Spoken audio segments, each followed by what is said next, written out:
This is a place where the oddities of nature take a place in your reality, where the supernatural is second hand, and the monsters and the freaks thrive over your wildest imaginations. This is Unsettling Stories.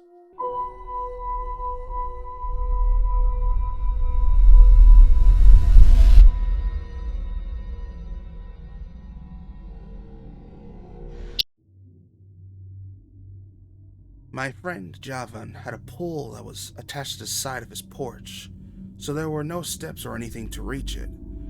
All you had to do was walk right in. Over Thanksgiving break, I was over there taking care of his dog Tucker, while the rest of his family were on vacation. Another job I agreed to do was rake the leaves and clean up their backyard. So, early Friday morning after Thanksgiving, I walked over to his house. I greeted Tucker and we went outside. He ate his breakfast and played around while I raked, and after a few hours, the yard was looking pretty good. Next up was the porch. A bunch of big, potted plants stood in one corner near the house. A ton of leaves had accumulated around them. I pulled the leaves out and had them piled in the middle of the porch when a big gust of wind just blew them right over the old pool cover. I grumbled and knelt at the edge of the pool and began pulling the leaves back towards the porch with the rake. Luckily, they hadn't blown too far onto the cover, and I was able to reach a majority of them. While I was crouched down and pulling in the last few leaves, I didn't notice that the dog had came up behind me. He put his nose right up against my butt as I was reaching out, and in surprise, I jumped and fell forward. Aside from Tucker sneaking up on me, the other thing I didn't notice was that the small series of slits and holes in the pool cover that had been hidden by the wrinkles in the folds. I flailed and kicked uselessly as I went headfirst through it. The first thing I noticed was the hideously cold temperature of the water. It was inordinately chilly in autumn, and we had a couple of inches of snow the week before. The water had to be freezing. I scrambled and tried to right myself. The pool thankfully wasn't particularly deep, maybe 5 feet at the most, but my right ankle had gotten tangled in the tattered fabric around the hole, and my foot rested on top of the cover.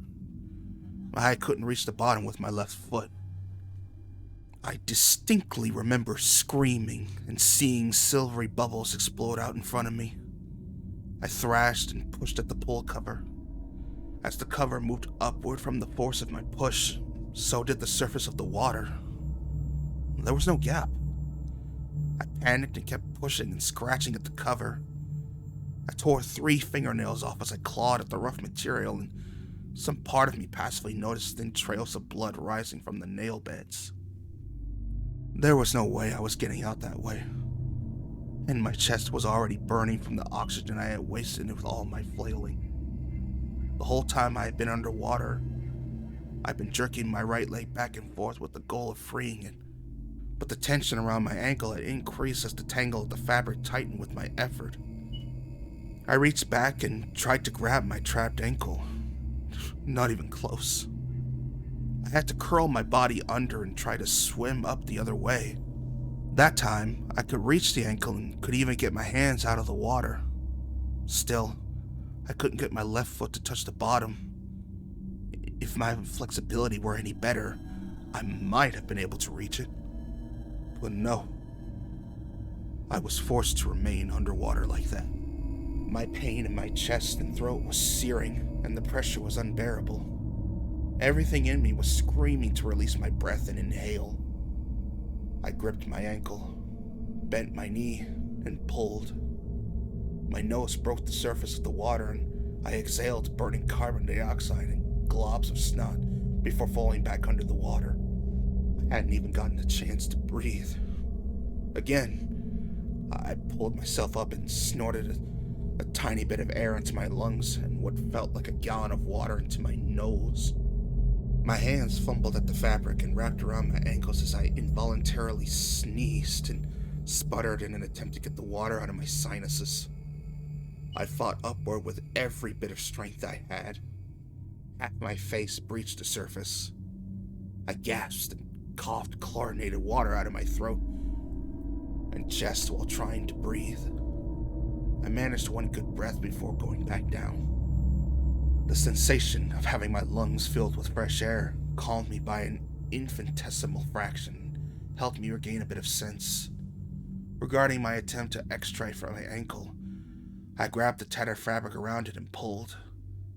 I felt it tear a tiny bit, so I kept pulling and pulling, extending the rip toward my tangle, and to my intense relief, I was able to weaken the material enough to pull out my foot. I pushed both my feet against the bottom of the pole and exploded upward, finally free. I stood in the frigid water and gasped as heaving, gluttonous breaths gradually refilled my oxygenated body. It was only then that I realized how badly I was shivering. I looked at the sky, despite the radiance of the noontime sun, and knew I'd be screwed if I didn't get out of the water immediately.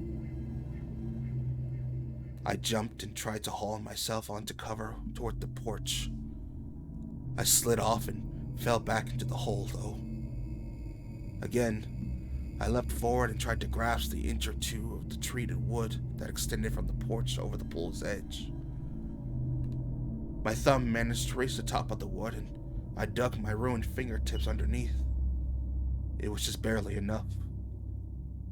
I pulled until I could get my other hand on the surface, and kept moving until I could get my elbows, hips, and finally my whole leg onto the porch.